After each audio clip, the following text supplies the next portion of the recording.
you opened up a great conversation, because as you may have known, and you and I have talked before, I work with the Denton County Sheriff's Department, and then also graduated from the FBI Citizens Academy back in 2016.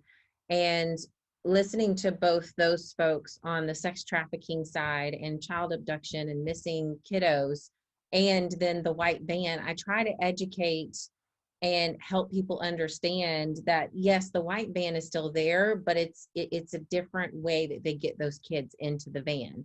And 9 times out of 10, correct me if I'm wrong, it's willingly, because they've already done the work beforehand. They have groomed them. They have mentally gotten them into a situation where they feel safe to get into that van, and then they're gone. So correct me if I'm wrong, tell me if I'm right or wrong, but let's dispel some myths so we can help parents protect their kiddos. No, you're right. It's either 100% they willingly get in the van, or they at least trick them up to that point where they're at the van door and they can shove them in. Yep. But they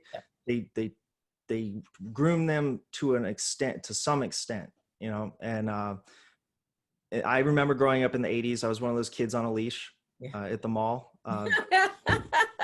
Because if you remember the news from the 80s, it was all satanic panic and kids being kidnapped. That's all of the news was every night at 6 p.m. So all the parents were putting their kids on leashes. I was one of those kids at the mall with a leash. Yep. And I probably needed to be too. I was pretty rambunctious kid.